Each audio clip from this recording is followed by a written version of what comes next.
Praise God, purihin po ang Panginoon, purihin ang Diyos. Isang pinagpalang araw po ng linggo ang batik po sa inyong lahat mga kaibigan.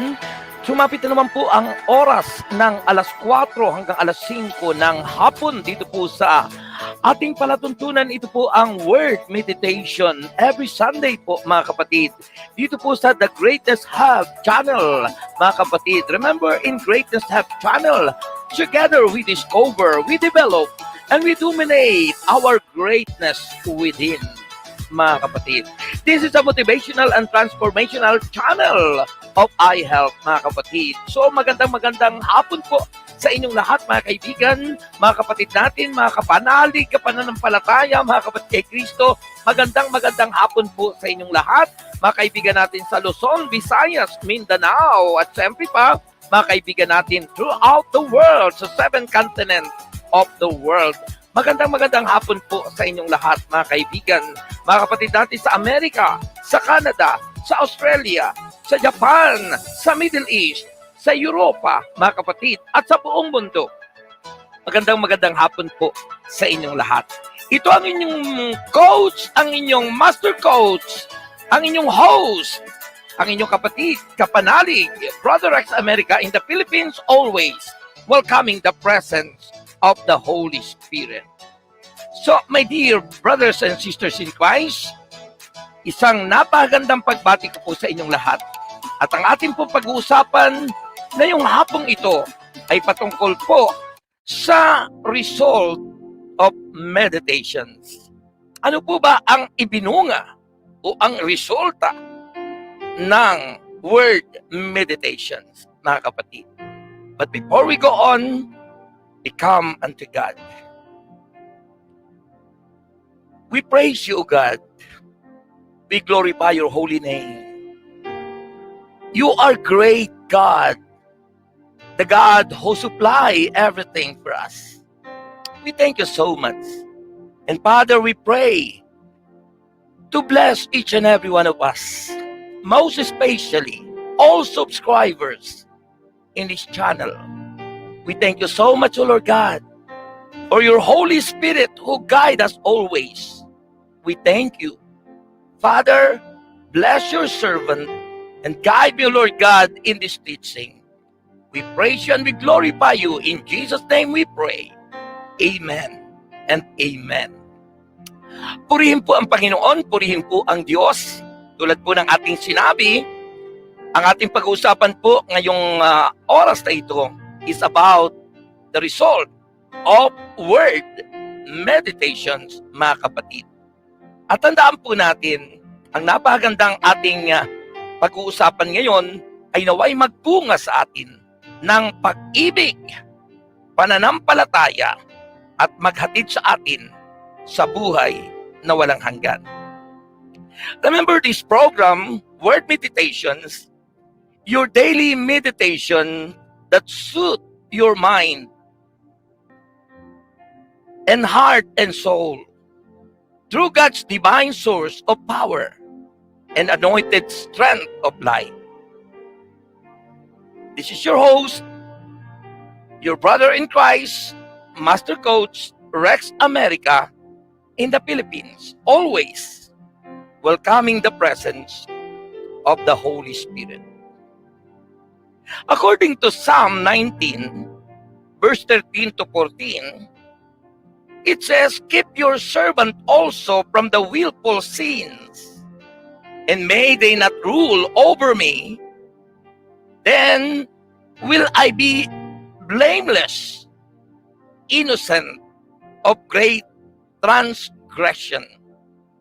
May the words of my mouth and the meditations of my heart be pleasing in your sight, O Lord, my rock and my redeemer. Sabi po sa ating sariling wika, ang lingkod mo ay iligtas sa hayag na kasalanan at wag mo pong itutulot na ako ay pagharian. Mamuhay akong ganap na wala ng kapintasan. Ako'y lubos na lalaya sa kuko ng kasalanan. Naway itong salita ko at ang aking kaisipan sa iyo ay makalugod. Panginoong ko't kanlungan, o ikaw na kublihan kong ang dulot ay kaligtasan. Napagandang mga pangungusap, mga salita ng Diyos ayon po sa aklat ng awit. At napagandang ating tingnan ang isang panalangin ng lingkod ng Diyos. Sabi niya, ang lingkod mo ay iligtas sa hayag na kasalanan. Remember, all have sinned and fall short from the glory of God. Lahat po tayo ay nagkasala. But remember, we all justified by God. Tayong lahat ay pinawalang sala ng Diyos. Even though na tayong lahat ay nagkasala.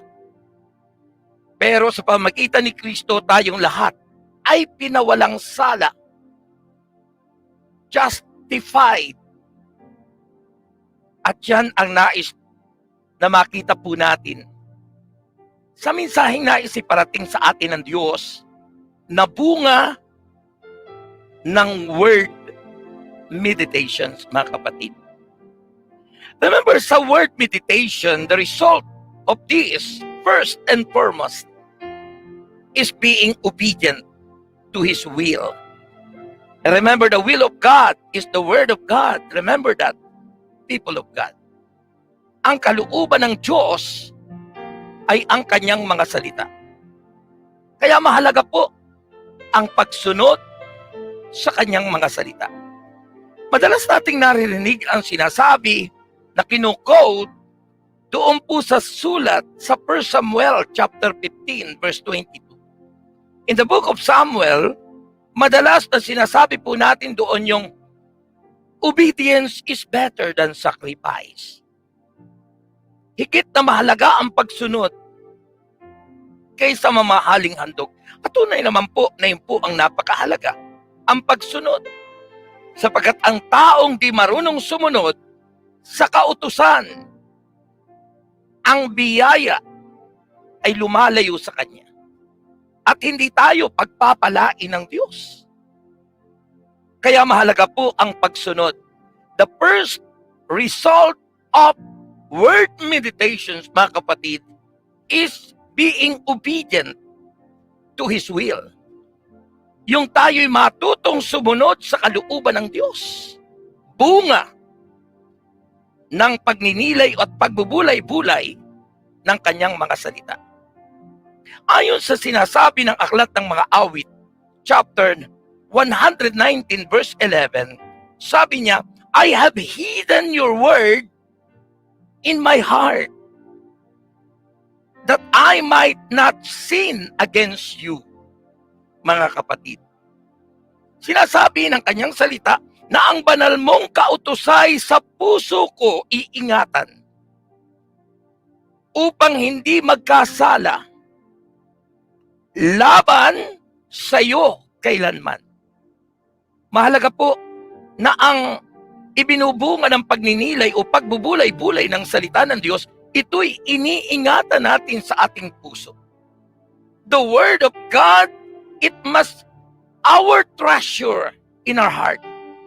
Ito'y ating dapat na ingatan. I-treasure natin sa ating puso upang ito'y magbunga ng pagiging obedient natin sa may likha po sa atin. At yan ang kailangan po. Upang hindi tayo magkasala, ano ang sinabi nung nakaraang Sunday nating pinag-usapan about meditation. Sabi ng Joshua chapter 1 verse 8, huwag mong kaliligtaang basahin ang aklat na iyon. The Bible, ang salita ng Diyos. Huwag mong kaliligtaang basahin ang aklat na iyon, sabi kay Joshua ni Yahweh. Dilidilihin mo yon araw at gabi, upang ikaw ay magtagumpay at sumagana ang buhay. Yan po ang napakaganda na sinasabi ng banal na kasulatan. In Psalm 119 verse 55, sabi ng Bible, "In the night I remember your name, O Lord, and I will keep your laws." Ang ngalan mo'y nasa isip kong kumagat na ang dilim, akin namang sisikapin na ang utos mo'y laging sundin. Mga salita ng Diyos na naghahatid sa atin ng encouragement, mga kapatid, na pagsusundin natin ang salita ng Diyos, sisikapin natin itong sundin, magiging tayong obedient people of God. Magiging tayong masunuri ng mga anak ng Diyos. Kung titingnan po natin sa Biblia, ang pinaka-favorite kong halimbawa ng pagsunod ay si Abraham. Kung titingnan nyo si Abraham, mga kapatid, makikita nyo yung kanyang prayer request sa God, umabot ng more than 20 years bago siya naging answered prayer. Para sila'y magkaroon ng anak ni Sarah. Nagkaroon pa ng pag-aalinlangan itong asawa ni Abraham na si Sarah, kaya po siya'y tumawa nang sabihin ng anghel ng Diyos na siya'y magkakaanak. Isipin mo nga po naman, matanda na si Sarah, kulubot na. Sasabihin natin, menopause na siya, pero tandaan natin, in God, nothing is impossible, mga kapatid. Sa Diyos ay walang imposible. Pero tumawa. Bakit tumawa? Nag-aalinlangan. Hindi makapaniwala dahil sa kanyang kalagayan na siya'y old age na, mga kapatid. Pero tingnan niyo po si Abraham. Sa kanilang prayer request, umabot na more than 20 years at naging answered prayer sila. Nagkaanak sila ng tunay, hindi anak sa labas na tulad ng kanyang alipin na si Agar. Nagkaanak sila sa pamamagitan ng Diyos. Natupad ang pangako ng Diyos. Ipinanganak si Isaac, mga kapatid. Pero after that, teenager na si Isaac, ano ang sinabi ng Diyos kay Abraham? Ihandog mo sa akin ang iyong anak. Mga kapatid, masakit. Pagkatapos ng more than 20 years, naging answered prayer, at pagkatapos ngayon, kukunin ng Diyos para ialay. Alam naman po natin, kapag iaalay, papatayin. Pero sa pananampalataya, kaya tinawag si Abraham the father of faith, mga kapatid. Tingnan niyo po, ano ang sabi ni Abraham nung sila'y aakyat sa bundok kasama ang anak na si Isaac para ihandog? Sabi po ni Abraham sa kanyang mga kasamahan, hintayin ninyo kami diyan at babalik kami. In other words, by faith, hindi po inaccept ni Abraham na ang kanyang anak ay mamamatay. Sinabi niyang babalik sila, mga kapatid. At nang naglalakad na sila, pasan ang panggatong para sa pag-aalay, sabi ng kanyang anak na si Isaac, Ama, nasaan ang ating ihahandog? Hindi ba makapagsalita ang amang si Abraham? Bakit? Ang ihahandog ay ang anak. Pero ito ang sabi ni Abraham, God will provide. Ang Diyos ang magbibigay ng iaalay. In other words, yung faith ni Abraham, gano'n na lamang katindi, mga kapatid. At pagdating nga po doon sa bundok, na iaalay ng kanyang anak, halos sasaksakin na lang po niya Sabi ng Diyos sa kanya, Abraham, huwag mong saktan ang bata na ipakita mo na ang iyong pananampalataya. At nakita niya, mayroong isang tupa at yun ang kanilang inihandog, mga kapatid. Brothers and sisters, yung pagiging obedient ni Abraham, kahit na sa kamatayan, hindi po natinag ang kanyang pagiging obedient to the will of God, mga kapatid. Ano ang naging bunga at resulta ng pagiging masunurin ni Abraham? Sabi ng Genesis chapter 12, pinagpala si Abraham at sino mang magpapala sa kanya ay pagpapalain din niya. Mga kapatid, ang buong angkan ni Abraham ay pinagpala ng Diyos. It because if we are obedient, children of God, ang Diyos po ay magpapala sa atin. Kaya mga kaibigan, napakasarap kung tayo po'y magiging masunurin. The first result of word meditation is being obedient people of God.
You are listening here in the Greatness Hub channel. In the Greatness Hub, together we discover, we develop, and we dominate our greatness within. This is a motivational and transformational channel of iHelp, mga kaibigan. So, remember, this is your host, Brother Rex America in the Philippines. Be inspired straight from the Word of God, mga kapatid. At tayo po ay nasa pagninilay ng salita ng Diyos, mga kapatid. Ang ating po pinag-usapan is about the result of the Word meditation, mga kaibigan. At if you are not yet subscriber in this channel, remember, in Greatest Hub channel, napakaganda po. Kaya, subscribe na, mga kapatid. At pinapaalala ko nga po, this coming May 15 and 16, mayroon po tayong convention para tulungan natin ang isa nating kapatid para po sa kanyang pangangailangan pinansyal doon po sa kanyang, I think that is yung kanyang anak, mga kapatid. Kaya mag-join po kayo at mag-subscribe doon po sa ating pong convention na yon, ano po, mga kapatid. Yan po ay May 15 and 16 ng iHealth, mga kapatid. Kaya support that convention, mga kapatid. So, yan po ang ating pinag-uusapan ngayon. So, ang ating pinag-uusapan is about the result of meditation. And the first and foremost result of word meditation is being obedient to the will of God. Oo nga naman, ano? Kapag na-treasure natin ang salita ng Diyos sa ating mga puso, ang susunod po doon ay pagiging masunurin. Sapagkat ang salita ng Diyos ay ang kalooban niya. The will of God is the word of God, mga kapatid. So, makikita po natin that the greatest or the ultimate na halimbawa po ng being obedient ay ang ating Panginoong Jesucristo. Si Jesus Christ. Sinasabi nga ni St. Paul doon po sa sulat sa mga taga-Pilipos na bagamat siya'y Diyos, ay hindi nagpilit na makapantay ng Ama. Siya'y nagkatawang tao at nakipamuhay at nakipamayan sa atin tulad ng isang alipin. Dahil siya'y sumunod sa kanyang Ama, kay Yahweh, upang sundin ang kalooban ng Diyos for the salvation of mankind. Kaya makikita natin ang ultimate na example of being obedient is our Lord Jesus Christ, mga kapatid. So yun po, ang unang-unang bunga o resulta ng word meditation, yung pagiging masunuring mga anak ng Diyos. And secondly, is understanding and wisdom. And remember, wisdom is beyond knowledge, mga kapatid. Ang wisdom po ay higit pa sa kaalaman. Ang mga kaalaman o knowledge ay na-acquired lang po natin sa mga institution. But God's wisdom, kaya nga sinabing wisdom beyond knowledge, it is directly, mga kapatid, directly or straight from our Lord Jesus Christ. Kaya po, napakasarap. So, understanding wisdom or understanding and wisdom, sabi ng Psalm 119, sa verse 97 and 98, ito ang sabi ng Bible, "Oh, how I love your law. I meditate on it all day long. Your commands make me wiser than my enemies. For thy are ever with me." Sabi sa wika natin, "O ang iyong mga utos ay tunay kong iniibig. Araw-araw sa maghapon ay siya kong iniisip." Ang sarap, ano? Araw-araw sa maghapon ang iniisip ng tunay na anak ng Diyos ay ang kanyang mga salita. At ang sabi, "Kasama ko sa tuwinay yaong iyong kautusan." Kaya ako'y dumurunong ng higit pa sa kaaway. Grabe! Upang kamtin natin ang tinatawag na divine wisdom, ang karunungang mula sa Diyos.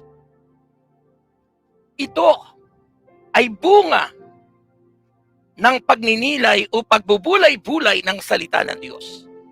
Word meditations, mga kapatid. Kaya nga pag tayo'y babad sa salita ng Diyos, dito natin makukuha ang ganap na karunungan na mula sa Panginoon, mga kapatid. Kung titingnan natin sa Bible, sino po ba ang naging prominent king of Israel, mga kapatid? Hindi ba si Haring Solomon? Bakit po si Haring Solomon ang naging prominente? Ginusto siya na makita ng lahat ng mga reyna ng daigdig. Alam niyo po kung bakit? Mga kapatid, si Haring Solomon po ay hindi naghangad nang siya'y tanungin ng Diyos kung ano ang nais niyang ibigay sa kanya. Alam niyo, ang hiningi ni King Solomon is wisdom. Karunungang mula sa Diyos na ang tawag doon is the gift of discerning, mga kapatid. The gift of discerning, yung malaman niya kung anong espiritu ang sumasa tao. Kaya nung nagkaproblema sa bansang Israel, nag-aaway ang dalawang babae at inaangkin nila, sila'y parehas na umaangkin na sila ang nanay ng bata. Ano ang wisdom na binigay ng Diyos kay King Solomon? Ang sabi ni King Solomon, o sige, pinag-aagawan ninyo, sinasabi niyong kayo parehas ang ina ng bata. Kunin ang bata, hatiin ang bata. Aba, kung ikaw ang tunay na ina, papayag ka bang hatiin ang bata? Di patay yun. Ano ang sabi ng tunay na nanay ng batang ito? Sabi ng nanay, huwag na pong hatiin ng bata. Bigay nyo na lang po sa kanya. Ano ang sabi ng Haring Solomon? Ibigay sa babaeng ito ang bata sapagkat siya ang tunay na ina. That is a divine wisdom, mga kapatid. At yan ang hiningi ni Haring Solomon. Sapagkat ito ang tunay na resulta ng word meditation, mga kapatid. Understanding and wisdom. Kung nais natin na magkaroon tayo ng higit na pangunawa at magkaroon tayo ng karunungang mula sa Diyos, magbabad po tayo sa salita ng Diyos. Word meditation, mga kapatid, kailangan. Yan ang ating initial broadcast. Sinabi kay Joshua, wag mong kaliligtaang basahin ang aklat na iyon. Dili-dilihin mo yon araw at gabi upang ikaw ay magtagumpay at sumagana ang iyong buhay, mga kapatid. That is not a secret. That is already revealed from us. Revealed by God for us, mga kapatid. At yan ang dapat po natin tandaan. Napakaganda. Ano ang sinasabi ng banal na kasulatan, mga kapatid? Sabi ng Psalm 119 verse 27, let me understand the teaching of your precept, then I will meditate on your wonders, mga kapatid. Ano ang sabi sa wikang Pilipino?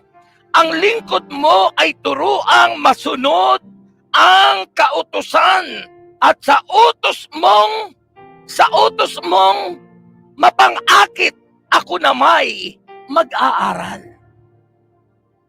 Mga kapatid, pinaka-the best na pag-aralan ang salita ng Diyos. Dahil ang salita ng Diyos, sabi ng Biblia, ito'y buhay at mabisa. Ito'y kagaya ng tabak na tigkabilay talim.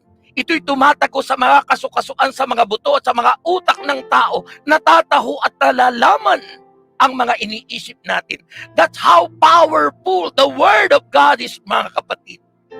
Kung paanong ang salita ng Diyos, higit pa ito sa mamahaling gamot. Higit pa ito sa anumang mga tinitake dating vitamin. Higit pa po ito sa mga maintenance medicine. That's why we need to maintain our lives, mga kapatid, through the powerful Word of God. Mga kaibigan. At yan ang kailangan po natin. Ang kailangan po natin ay tayo'y maging babad sa salita ng Diyos. Thirdly, ano ang sabi ng Bible? The third result of word meditation is praise and worship. Ang pagsamba at pagpupuri sa Diyos na bunga ng pagninilay ng salita ng Diyos, ito'y hindi kinatatamaran. May mga taong natatamad sumamba sa Diyos. Dahil hindi naman yung bunga ng pagninilay ng salita ng Diyos. Dahil ang pagninilay ng salita ng Diyos ay may resulta, may binubunga. At ang binubunga ng salita ng Diyos sa pagninilay natin ito is praise and worship. Natututo kang sumamba, natututo kang magpuri sa Panginoon. Bunga ng pagninilay at pagbababad sa salita ng Diyos. Sabi ng Psalm 48 verse 9 to 10, within your temple, O God, we meditate on your unfailing love. Like your name, O God, your praise reaches to the ends of the earth. Your right hand is filled with righteousness. Sabi po sa wika natin, sa loob ng iyong templo, O Diyos, aming nagugunita ang pag-ibig mong lubos. Ika'y pinupuri ng lahat. Saan man, sa buong daigdig, ang dakilay ikaw. O kung mamamahala ay makatarungan. Mga kapatid, napakasarap na pagningayan ang salita ng Diyos. May ibinubunga. Mayroon pong ipinagkakaloob. Sabi ng Psalm 63 verse 5 and 6, my soul will be satisfied. My soul will be satisfied as with the riches of food. With singing lips, my mouth will praise you, O God. My mouth will praise you, Lord. Yan ang kailangan natin, ang purihin at sambahin ng Diyos. In spirit and in truth, mga kaibigan. Then sabi po ng verse 6 ng Psalm 63, on my bed, I remember you. Sa aking paghimlay, sa aking pagtulog, ay naaalaala kita. I think of you through the watches of the night, mga kaibigan. Napakasarap na resulta ng pagninilay ng salita ng Diyos. Sabi ng banal na kasulatan sa wikang Tagalog o Pilipino, ito'y aking kaluluway. Itong aking kaluluway, kakaing may kasiyahan. Magagalak na umawit ng pagpupuring iaalay. Laman ka ng gulita ko, samantalang naghihimlay. Magdamag na ang palaging iniisip ko ay ikaw. Masarap na ang dapat nating isipin lagi, tuwi-tuwi na, araw-araw, bunga ng pagninilay, bunga ng word meditation, ay ang salita ng Diyos. Dear God in heaven, we acknowledge your holy presence in our midst right now. And let your presence be magnified and exalted, and may it bring healing and deliverance upon us all. Dear God, take charge, take control of us. We put ourselves in your holy presence right now. May your presence be felt. Truly that you are here in the midst of us. When we gathered in your name, we're together praising God. We trust and worship you. Truly that you are here in the midst of us. When we gathered in your name, we're together praising God. We trust and worship you. Pour out my life with your power, your promise to everyone. We're waiting, acknowledging and worshiping your holy presence. Dear God, how wonderful to be in your holy presence. We feel, oh God, your might. We feel, oh God, your holiness. We feel your glory. And may your presence, oh God, envelop us from the top of our heads to the tip of our toes. That you are here in the midst of us. When we gathered in your name, we're together praising God. We trust and worship you. Pour out my life with your power, your promise to everyone.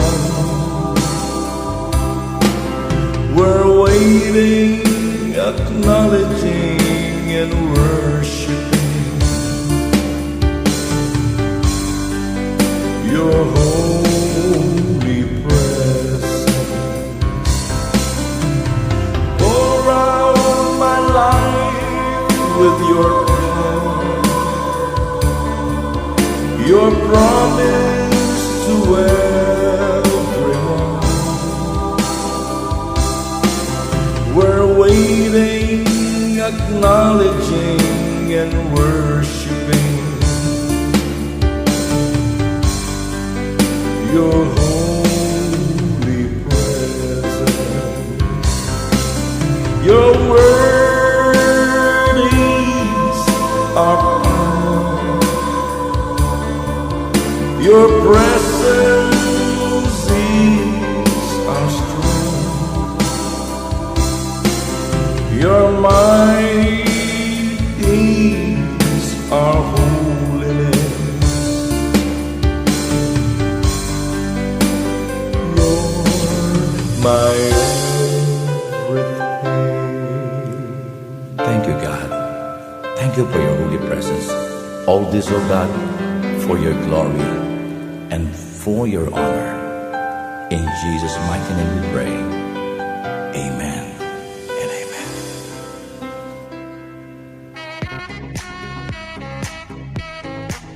You are listening here in the Greatness Hub channel, mga kapatid.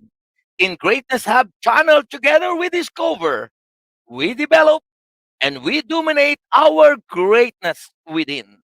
This is a motivational and transformational channel of iHelp, mga kapatid. So remember, this is your host, your brother in Christ, Master Coach, Brother Rex America, always welcoming the presence of the Holy Spirit. Remember, be inspired, straight, from the Word of God, mga kaibigan. At ito nga po palang mga pinatutugtog natin dito sa program na ito mula po nung unang-unang broadcast po natin sa initial broadcast, ito po yung mga komposisyon ng inyong lingkod. Thank God. At may mga talent tayong kinuha para umawit at yung iba po ako mismo ang umawit. So, yan po yung ating mga komposisyon. Lahat po ng ating tinatampok dito ay mga komposisyon ng mga awitin. Sasabihin ko sa inyo pag hindi ko komposisyon, mga kapatid. So, salamat sa Diyos. Yan po ay na-compose at ibinigay ng Diyos sa inyong lingkod nung ako po ay nasa isang malayong misyon sa kabundukan ng Kabikulan, mga kapatid. Yung mga awiting yan. At yan po ay inspired by the Holy Spirit. So, yan po ang ating paalaala. At muli kong pinapaalaala, yung pong ating convention sa iHelp this coming May 15 and 16. Ating pong suportahan po ito dahil ito po ay pagtulong natin sa ating mga kasamahan dito po sa iHelp, mga kapatid. At tandaan po natin, kung nais nyo po mag-join dyan sa iHelp na yun, mga kapatid, sa ating pong convention, visit lang po doon sa iHelp page natin sa Facebook upang kayo po ay mag-support sa ating pong convention na yan. Pagpalain po kayo ng Panginoon at pagpatuloy po natin, ano po, yung ating pinag-uusapan, mga kaibigan, the first result of word meditations, mga kapatid, ay kung ano yung sinabi kay Joshua, chapter 1, verse 8. It is prosperity and success. Kung nais nating sumagana ang buhay at maging tagumpay, prosperity and success, mga kapatid. Di ba yun ang sinabi ng banal na kasulatan? Sabi po kay Joshua, chapter 1, verse 8, do not let this book of the law depart from your mouth. Meditate on it day and night so that you may be careful to do everything written in it. Then you will be, yun ang promise, you will be prosperous and successful. So, the result of word meditation ay yung pagiging prosperous natin, prosperity and success, mga kapatid. Napakaganda po nun. And yun, ang panglima, mga kapatid, the result of word meditation is delight in the word, in the Lord, mga kapatid. Yung dapat tayo ay maging priority natin ang Diyos. Lumapit tayo sa Diyos. Delight in the Lord. Sabi ng Psalm verse 1 and 2. But his delight is in the law of the Lord. And on his law, he meditates day and night. Sabi po sa wikang Pilipino, nagagalak siyang laging magsaliksik. Ang mga taong babad sa salita ng Diyos at tunay na may relasyon sa Diyos ay hindi kinatatamaran ang pagninilay, ang pagbubulay-bulay. Sabi ron, ikinagagalak ito. Nagagalak siyang laging magsaliksik ng banal na aral. Ang utos ni Yahweh ay siyang binubulay-bulay sa gabi at araw, mga kapatid. At yan ang napakasarap na dapat po nating maunawaan. Sabi ng Psalm 119 verse 15 to 16, I meditate on your precept and consider your ways. I delight your decree. I will not neglect the word. Sabi sa wikang Pilipino, ako'y laging mag-aaral sa lahat ng tuntunin mo upang aking maunawaang magbulay-bulay ako. Sa bigay mong kautusay, lubos akong nalulugod. Iingatan sa puso ko upang iyo'y di malimot. Kaya masarap po. Yun tayo ay laging lumapit. Ikagalak natin ang paglapit natin sa Diyos. Sabi ni Saint Paul, in everything you do, put God first. Unahin natin lagi siya. In everything that we need to do, unahin natin ang Diyos. Delight in the Lord with all your heart. Mga kapatid, sabi po roon, and lean not on your own understanding. Huwag natin panghawakan ang sarili nating mga karunungan at kaalaman. Huwag nating ipagmalaki na tayo ay ganito, na tayo ay ganyan. Sapagkat dapat ang ating purihin at itaas at ipagmalaki natin ay ang Diyos, mga kapatid. And finally, the final result of word meditation is confidence and faith. Yung ating kumpiyansa o tiwala sa Diyos at yung ating pananampalataya. Tunay na pananampalataya. Ang tunay na pananampalataya ay mula sa Diyos. Diba sabi ng Hebreo chapter 12 verse 2, let us fix our eyes unto Jesus. He is the author of our faith. The author of our faith. True faith. It is from the Lord. Mga kapatid, Jesus is the author of our true faith in Christ.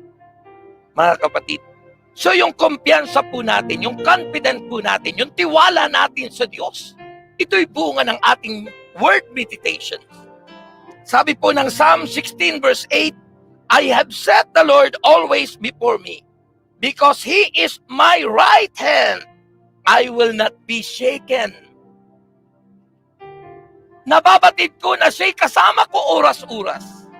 Remember the promise of the Lord, I will be with you till the end of this world.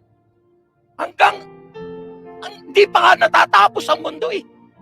But remember God's promise, I will be with you till the end of this world. Kaya sinasabi sa wikang Pilipino, nababatid ko na siyang kasama ko oras-oras sa piling niya'y kailan may hindi ako matitinag. Kailanman, hindi po tayo dapat matinag. Mula nang ako'y maglingkod sa Diyos at mula nang makilala ko ang Diyos na ito, mga kapatid, ang Diyos na ito ang lagi kong kasama araw-araw. And I feel His presence every day, every hour, and every minute. Because I know and I believe na ang Diyos na ito ay Diyos na makapangyarihan, na magagawa ang lahat ng bagay. At ito'y kayang-kayang gawin natin kung siya'y kasama natin, mga kapatid. Yan ang tandaan po natin.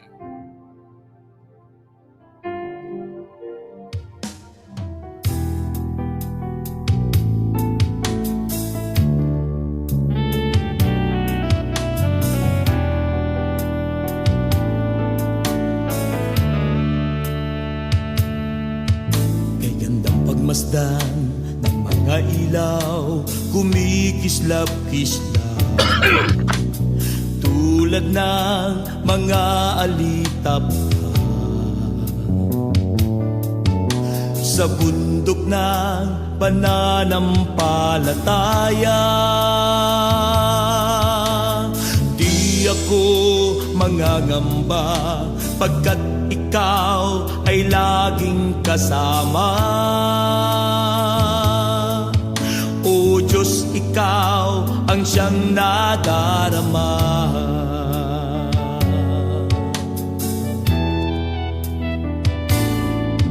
May gandang pagmasdan ng mga ilaw, kumikislap-kislap tulad ng mga alitap sa bundok ng pananampalataya. Di ako mangangamba pagkat ikaw ay laging kasama. O Diyos, ikaw ang siyang nadarama.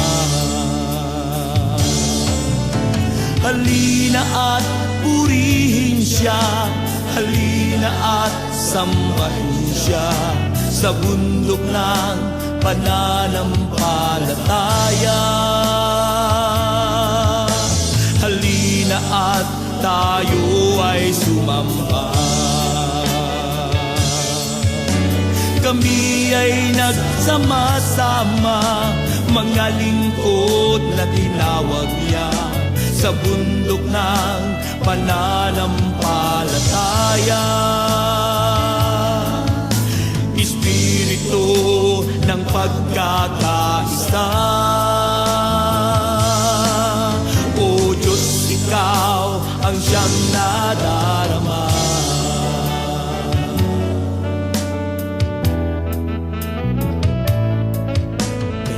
Pagmasdan, You are listening here in the Greatness Hub channel.